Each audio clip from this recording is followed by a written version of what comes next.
bularni ham ochiltirib 8-martga chiqaramiz sizlar uchun. O'zlaringiz uylaringizda ekadigan sharoit qilib beraman. Mana bular piyon gullari. Mana bu mayda chiqqanlar bular kechki piyonlar. Mana katta bo'lganlar ertanchi piyonlar. Piyonlar ham ikki xil turga bo'linadi, kechki va ertanchi. Xuddi meva sosa mevaniki shunday bo'ladi, shunday turga bo'linadi. Xuddi gilosda ertanchi, kechkisi bo'ladi-ki, shunga o'xshagan.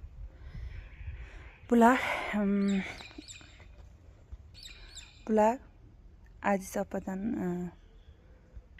olgan xrizantemalarım. Mana shunday shaklda ekkan edim.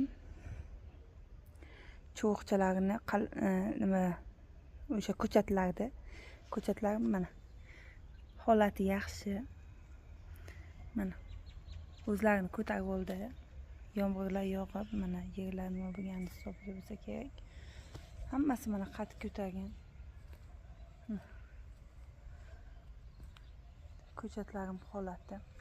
Bular buketni xrizantema sortlaridan.